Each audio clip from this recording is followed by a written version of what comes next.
Okay, folks. Last week it was election day, and apparently the American people have spoken. We have a new leader of our country coming in, and let's just say, prepare yourselves. Yep, it's Biden and Harris who are now our president and vice president. And I'm just a little uneasy about things, to tell you the truth. Yeah, there's all Trump and everything that he tried to do. Yeah, he wasn't perfect, but he got things done. I'm just wondering what's going to happen with Biden. Because, I agree with him. Masks should be worn at all times. Although I'm not wearing one now, I always wear one when I go into a public place or when I'm on the job. But he just pretty much laid it out yesterday. There's probably going to be a mandate to wear masks. But I'm just wondering how long before he's going to throw a lockdown on us. The economy needs to be going. We can't just shut everything down. We need stuff going. I'm not saying that's what's going to happen, but I'm afraid of things. Biden, Harris, you gotta realize facets of the economy have to keep going. There has to be restaurants. There has to be all these other things. There has to be hospitals. Schools have to be in session. You can't just throw everything down and then if somebody ventures out, somebody walks up and just forcibly throws things on them. If you know what I mean. Forcibly removes them. But that... I digress. But, Biden and Harris, I'm just a little uneasy about this ticket. Plus, Biden, I think at times isn't in the best of shape. How soon before something happens, and then Harris becomes our president? Again, I'm kind of forecasting something that I hope doesn't happen, but you gotta wonder. Yeah, the Democrats are in power again, and hopefully the saving grace is that the Republicans keep control of the Senate. Yeah, McConnell hopefully he'll still be the Senate Majority Leader, and but Biden and Harris won't throw any real left-wing ideas. The one thing I am going to say to Biden, congratulations, you're our president. Don't screw it up. That's all I'm going to tell him. And to Harris, yeah, you've made history. Don't screw it up. And that's all I'm going to say to her. Just real uneasy times for me and a lot of Americans. And I'm going to go from talking about that to talking about times there with the orange. Maybe, just maybe. And no, I'm not going to do a Samantha Fox, because naughty girls need love too. Of course, if you remember that song. But maybe, just maybe, Syracuse might have found its next quarterback.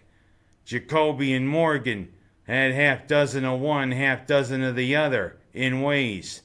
Number one, he looked pretty composed at times, especially when he was flushed out of the pocket. He did some pretty good improvisation with some of his passes. But Morgan is still a true freshman. And he looked the part, especially with deer in the headlights plays. But still, Boston College at times imposed its will, running Bailey and running Levy. But it wasn't the full-hearted way it was last year when they ran wild when it was Bailey and A.J. Dillon running for almost 500 yards on the ground. It wasn't that 58-27 laugher that it was last year. It was a pretty close 16-13 loss to Boston College.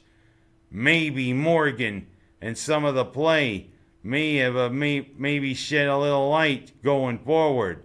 We got a week to rest. And then it's Louisville on a Friday night.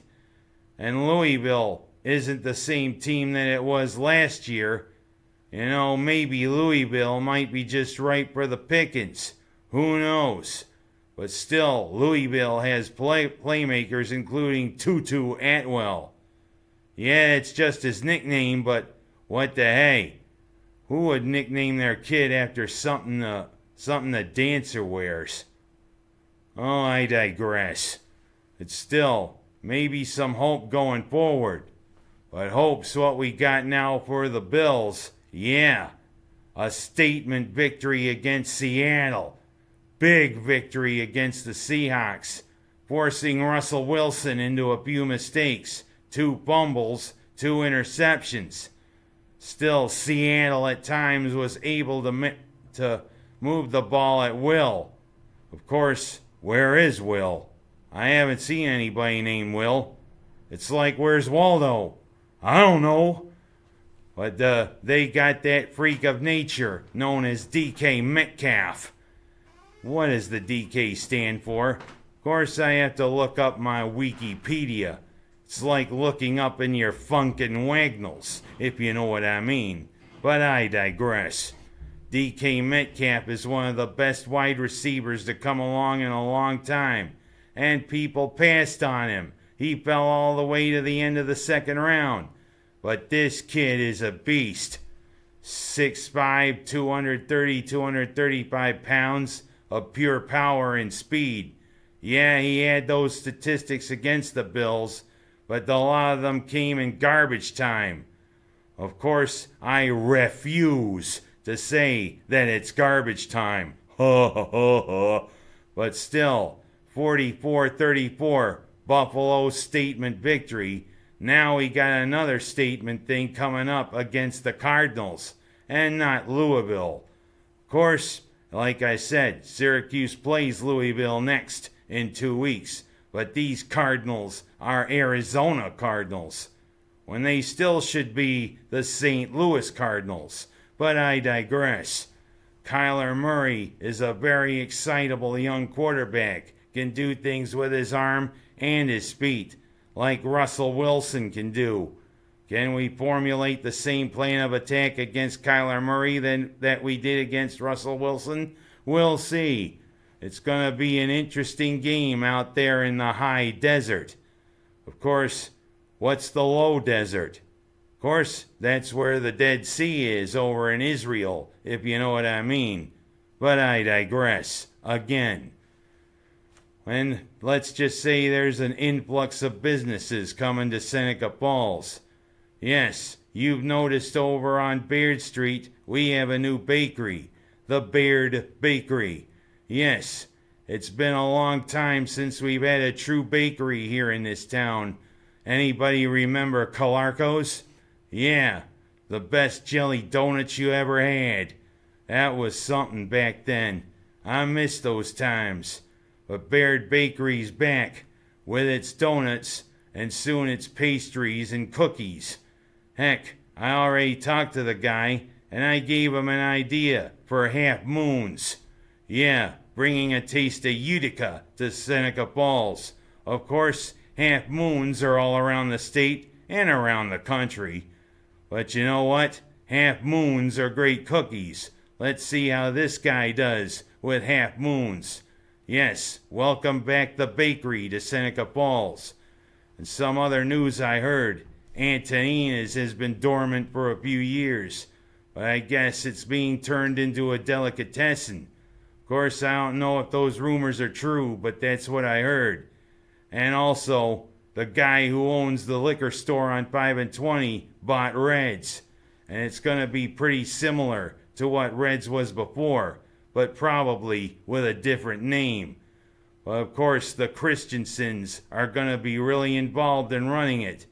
And it is good news for Seneca Falls to have businesses back. We need more businesses back, if you know what I mean. We got to get Seneca Falls great again. But I sound like our outgoing president. But you know what? I'm Seneca Falls born and raised. Probably will be until the day I die. That's what I really have to say. And I just have to say, good luck going forward. Especially with Biden and Harris as our new leaders. Trump, thanks for the 4 years. Yeah, you weren't perfect, but you got things done. And I think it's time we prayed that everything can be good going forward. Biden, I wish you luck, but just listen to people when they talk to you. I'm Ken Oss, and that's my story going forward this week.